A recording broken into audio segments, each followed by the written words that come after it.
Huella Empresarial con Daniela Lomía. Hacerle la siguiente pregunta. ¿La bolsa de valores podemos invertir y financiar?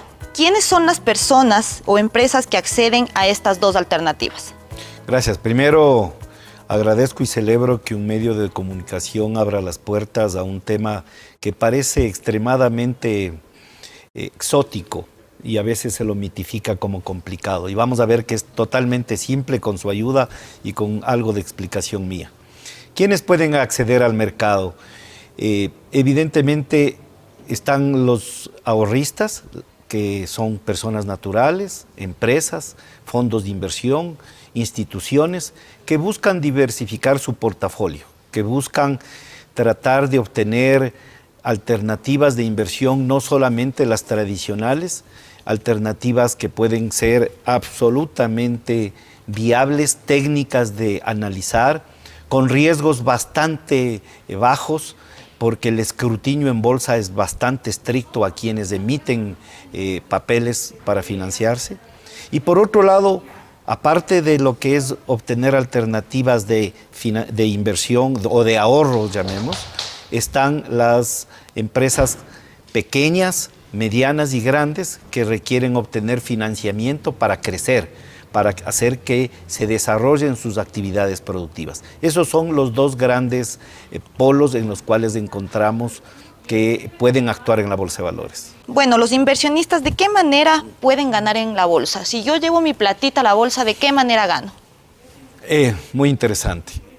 El mercado de valores ofrece básicamente, aglutinemos en dos grandes sectores, lo que es llamado renta fija y el otro renta variable. Vamos a explicar. Renta fija no es otra cosa que usted compra papeles que le pagan un interés, en definitiva. Un interés periódico, un interés trimestral, semestral, anual, o que gana en base del rendimiento de haber comprado un papel. ¿Sí? Eso se llama en el mercado renta fija. ¿Por qué? Porque es fijo el rendimiento pactado previamente. ¿Sí? El otro es renta variable, que es comprar acciones. Yo compro una acción de una compañía, no me pagan un interés, pero me van a pagar utilidades, el dividendo. ¿Y por qué es variable? Porque depende cómo le vaya a la compañía en el año para que yo obtenga el dividendo o las utilidades. De esa manera, el ahorrista puede tener o renta fija o renta variable. Renta variable comprando acciones. O pueden ser de las dos también. Pueden ser de las dos, absolutamente. Si yo llevo mi plata, ¿en cuánto tiempo yo puedo desinvertir? ¿Qué tan difícil es desinvertir si yo tengo una eventualidad o necesito recuperar mi dinero? El mercado ecuatoriano está en un proceso de crear lo que se llama el mercado secundario. El mercado secundario en cualquier parte del mundo es tremendamente importante porque es el que le permite dar liquidez a aquel que quiere por alguna emergencia o decisión revender en definitiva lo que ha comprado. Ecuador está en proceso de construir, sí hay opciones, no son evidentemente muy grandes porque uno de los temas fundamentales es que la participación de los recursos que el BIES maneja son tremendamente reducidos versus a lo que debería ser, que son los creadores naturales del llamado mercado secundario, que son los que dan liquidez a los papeles. Pero también hay papeles de corto plazo, o sea, yo puedo comprar a un mes y ya metí mi dinero y ya empecé a jugar en la Bolsa de Valores de Quito. Hay opciones diversas, desde 30 días a plazos inclusive que llegan o sobrepasan los 10 años. Entonces el plazo no es una restricción para los señores televidentes que nos están viendo y que a veces nos dibujamos ideas y dicen, no, eso no es para mí, porque está un poquito, es lejano a mi realidad, yo no puedo invertir tanto tiempo, yo no estoy en capacidad de invertir. Entonces sí nos estamos dando cuenta que la Bolsa de Valores de Quito presta opciones a corto tiempo donde tú puedes ya empezar a familiarizarte con lo que es el trabajo en la bolsa. Es absolutamente sencillo. Uno de los temas relevantes que usted está tocando y me parece que hay que enfatizar es la bolsa de valores. Desafortunadamente se ha creado un mito que es para gente con billeteras muy grandes. Exacto. Y que es complicadísimo, que esto es casi astrofísica. No, esto es absolutamente básico. En los otros mercados, en Latinoamérica, en países desarrollados, Los jubilados son los primeros que están mirando cómo sube y bajan las acciones porque sus ahorros están ahí.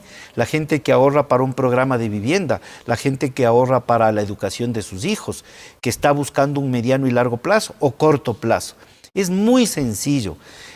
Las casas de valores, que son los que guían, los actores, que son los consultores especializados y técnicos, les van a hacer la vida fácil a quienes quieren ahorrar o a quienes quieren obtener financiamiento.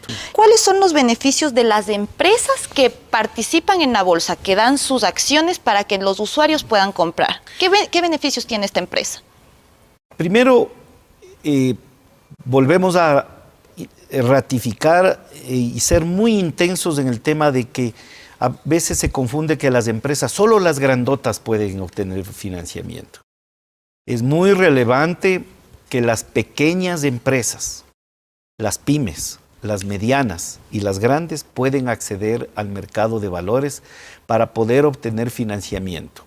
Aquellas empresas que están dispuestas a ofrecer información a quien les quiere comprar los papeles. Aquellas empresas que comienzan a tener un ordenado proceso de gobierno corporativo. Aquellas empresas que tienen sus cuentas claras, sus libros claros, sus procedimientos claros, progresivamente van ingresando al mercado. No es un tema de la noche a la mañana, es un proceso. Pero deben aprovechar estas opciones porque la ventaja que tienen es que en el mercado de valores hay recursos a mediano y largo plazo. Esos recursos son complementarios a lo que la banca tradicional ofrece. No, normalmente la banca tradicional ofrece financiamientos a corto o muy corto plazo porque sus captaciones están en ese horizonte. Ellos no captan a muy largo plazo. El mercado de valores le ofrece a estos empresarios alternativas de financiamiento a mejor plazo y a una muy buena tasa de interés. Entiendo que empresas pueden participar y pueden cotizar en la bolsa desde los $100,000 para arriba, que serían pequeñas empresas. Las pymes es un mercado al cual nosotros estamos invitando. El presidente de la CAPEIPI, el ingeniero Marco Carrión, nos ha abierto la puerta de la manera más importante. Hemos hecho la primera feria de ahorro y financiamiento bursátil hace 4 semanas, más de 6,000 personas interesadísimas en querer saber cómo hacemos esto. Estas alianzas estratégicas permiten visualizar y enseñar que esto no es ciencia nuclear, es algo sencillo. Hay que trabajarlo como todo, hay que ser extremadamente serio y se puede obtener. Y qué lindo tener una empresa que pueda ser parte de la bolsa de valores y que cualquier persona, cualquier ciudadano pueda ir a invertir. Y en este sentido hay un concepto del que se habla, de la democratización de las acciones de las empresas. ¿A quién puede llegar esta democratización? Hay que ser muy cuidadoso de la palabra democratizar, porque a ratos en algunos modelos económicos políticos se ha tratado de incidir que democratizar es regalar las acciones al empleado. Es decir, el empresario obligatoriamente le tiene que dar una parte a... No, esto es un tema voluntario que si el empleado quiere adquirir acciones o el empresario le quiere entregar como parte de pago algo, está bien. Al hablar de democratización, los mercados se están refiriendo a que hay que ampliar la base de los que son accionistas. No solamente son los de billetera grande. Los mayores usuarios en el mundo somos los normales, los que tenemos una capacidad, un ahorrito. Una persona con $1,000 puede ir a la bolsa de valores y adquirir las acciones que requiera de las empresas que la casa de valores le puede asesorar. No requiere tener miles de dólares, cientos de miles para poder ser inversionista. Las casas de valores le ofrecen el mismo servicio a quien es chiquito, como el que es mediano, como el que es grande. ¿Qué significan las emisiones en la bolsa de valores? Las emisiones son lo que las pequeñas, medianas y grandes empresas hacen para obtener el financiamiento. Y no es otra cosa que productos a través de los cuales estas empresas emiten papeles, emiten bonos, diríamos, emiten instrumentos a través de los cuales el ahorrista compra esos papeles. Y las emisiones hay Papel comercial, por ejemplo. Son instrumentos que le permiten captar desde un día a 360 días, emitir. Puede uno hacer 360 emisiones de un día. O sea, es el papelito que me llevo después de haber dejado mi dinero y con el que yo soy dueño de una partecita de la empresa que compré. Exactamente. Esas ahí de 1 a 360 días llamadas papel comercial. Correcto. ¿Ya? Pueden ser a 30 días, a 60, 90, a un año. El otro es emisión de obligaciones. Son aquellos papeles sobre el año plazo, de 1 a 10, a 15, a 5, a 20 años. Hay titularizaciones que hacen las administradoras fiduciarias, etcétera. Bonos del gobierno, de los gobiernos seccionales que pueden emitir, etcétera. Entonces, eso es el segundo instrumento. El tercer instrumento es acciones. Cuando uno emite acciones primarias por primera vez o comienza uno a vender acciones secundarias que ya se habían emitido y se van a transar nuevamente, usted quiere revender su acción.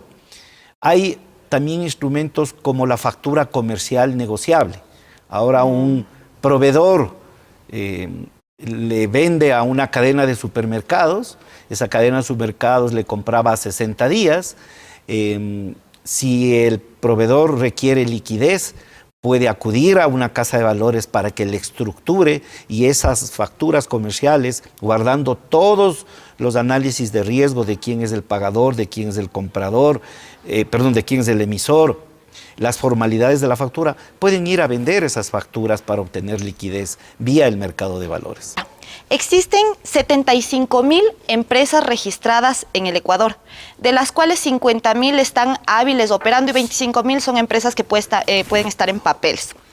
Entonces, de estas 50,000 empresas reales, tenemos 391 que participan en la Bolsa de Valores, que eso representa menos del 1%. ¿A qué se debe esta participación tan baja en la Bolsa de Valores? Comparado con otros mercados y visto la realidad ecuatoriana, muy de acuerdo contigo, muy bajo. Y efectivamente este nivel de participación de los empresarios pequeños, medianos y grandes, de los fideicomisos, de los temas de titularización, de la participación de los gobiernos seccionales, se debe básicamente a que hay una serie de elementos que están contribuyendo a que los empresarios no tomen la decisión de ingresar a este mercado, porque se ha construido en estos últimos 10 años una sobreregulación que lo que le hace es le vuelve costosa a veces, complicada, le vuelve lenta, y esta sobreregulación era el modelo ideológico que teníamos en todos los sectores, no solo en el mercado de capitales. Esto existe la voluntad del presidente de la República, del ministro de Economía actual, del ministro de Comercio Exterior, de la ministra de Industrias, de producir una revolución y reformas integrales que permitan agilitar este proceso. Con seguridad esto va a permitir que los empresarios tengan una participación más grande. Correcto. De estas 391 empresas han hecho 86 emisiones en el año 2017, mientras que en el 2012 hicieron aproximadamente 122 emisiones. ¿A qué se debe este fenómeno, esta baja de emisiones? Bastante a lo que mencionamos anteriormente. Es decir, no ha habido facilidades, se ha construido una serie de sobrecostos y una serie de sobreregulación que han impedido y han limitado que se animen los empresarios. Esto estamos reformando. Hay una voluntad grandísima del ministro Richard Martínez de liderar el cambio de esto y del señor presidente de la República y va a cambiar. Pronto vamos a lanzar un paquete de reformas integral que permita cambiar este tema. También hay temas específicos, ha habido también una liquidez bastante importante estos últimos 3 años en el mercado financiero tradicional. Esto va a ir cambiando por los ciclos económicos y esto va a hacer que el mercado de capitales vuelva a ser más demandado. La lectura podría también darse que se han hecho menos emisiones porque ha habido menos apetito de la persona que invierte, de los inversionistas. ¿Podría ser eso también una razón?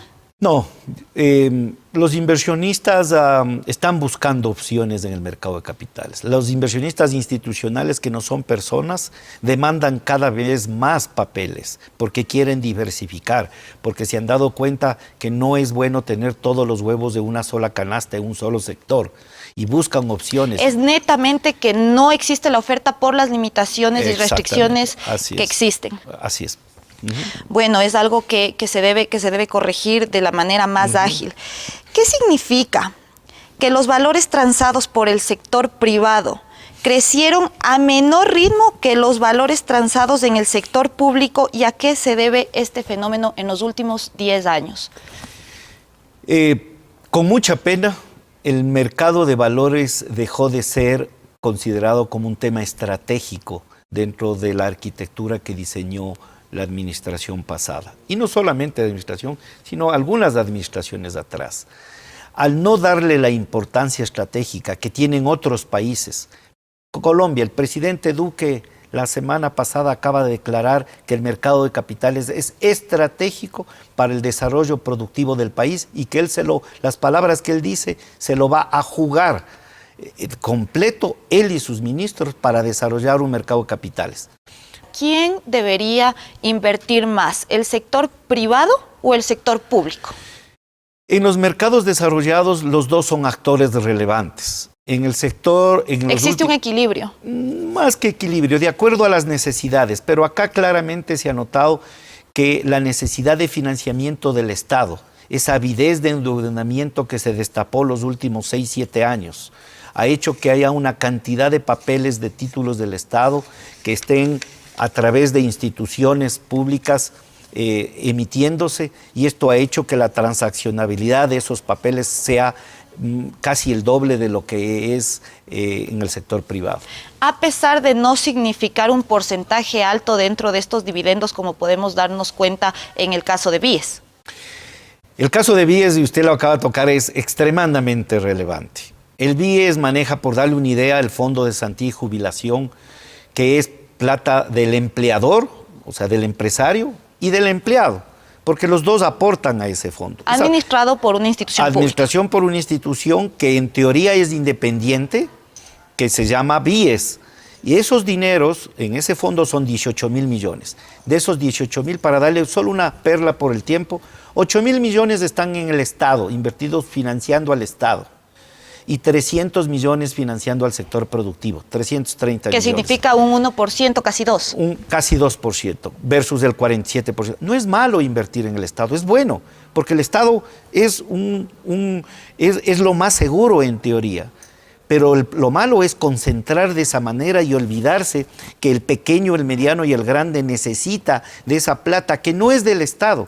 Necesita esos recursos para comprar la maquinaria, para comprar materia prima, para crecer, para producir empleo. Y esas cosas son las que hay que reflexionar de un urgente cambio. Bueno, los datos y las cifras de las que hemos hablado corresponden a un crecimiento desde 1993 que se creó la Ley de Mercados del 2%. En 1993 entiendo que inició en el 5% y en la actualidad tenemos del 7% en relación al PIB del Ecuador. Contrastado con algunos datos que tengo de Colombia y Chile, que ha crecido incluso en más del 300%. Entonces me gustaría saber a qué se debe esta abismal diferencia con países de la región. Sus datos son bastante atinados. Ecuador tenía en el año 1994 5% de transacciones bursátiles versus el PIB. Colombia tenía el 12% y Chile tenía el 70%. Colombia pasa del 12% al 200%, Chile pasa del 70% al 386%. Pero no solo esos países, mire los datos al año pasado. Costa Rica el 85%, nosotros el 7%. Bolivia el 36%, nosotros el 7%. Panamá el 11%, nosotros el 7%. Nicaragua, con un modelo ideológico muy orientado hacia la izquierda, el 11%. El Salvador el 10%. Gilberto, ¿qué significan estos valores en la productividad del empresario? Respondiendo rápidamente eso y la anterior.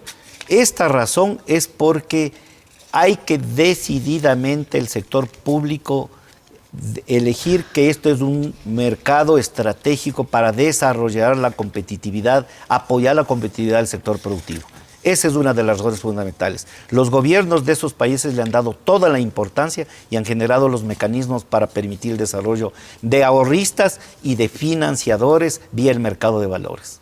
Pero lógicamente estos porcentajes que se invierten a través de la bolsa de valores indudablemente generan trabajo, generan mayor estabilidad a las empresas privadas. Exactamente. Y también las públicas, porque también se puede, los gobiernos seccionales, como un municipio, en vez de pedir préstamos, titularizar los peajes de una carretera. Correcto. Y emitir esos papeles y levantar en el mercado capitales. El tema de la basura, el tema de los parqueaderos, el tema de la energía eléctrica, el agua potable. Es decir, existen mecanismos en los países que nos rodean, Perú, Colombia, Costa Rica, Salvador, Panamá, donde se financian vía el mercado de capitales. Acá todavía no lo hacemos. A continuación les presento la oportunidad de nutrirnos de todos los consejos empresariales del importante empresario Ernesto Kruger. Consejos empresariales con Ernesto Kruger. Estimados amigos, hemos estado hablando acerca de las propuestas de valor, el entender los hábitos, los dolores de un cliente. Ahora veamos cómo puedes generarle beneficios a un cliente. Para obtener un beneficio tienes que hacerte ciertas preguntas. Por ejemplo, ¿qué ahorros hace feliz a tu cliente? O simplemente, ¿qué le hace feliz a tu cliente? ¿En términos de qué? En términos de tiempo, de dinero o de energía. ¿O cuál es el nivel de calidad que le vamos a dar? ¿O cómo se entusiasman las soluciones que tú estás proporcionando? ¿O qué tan bueno es tu diseño que lo aprecia tu cliente? ¿O cómo medirías el éxito o el fracaso del cliente al usar tu producto o su servicio? O finalmente, ¿qué aumentaría la probabilidad de adoptar ese tipo de soluciones o productos que el cliente usa? Soy Ernesto Kruger y recuerda, sé feliz porque lo imposible solo tarda un poquito más. Huella Empresarial con Daniela Lomía.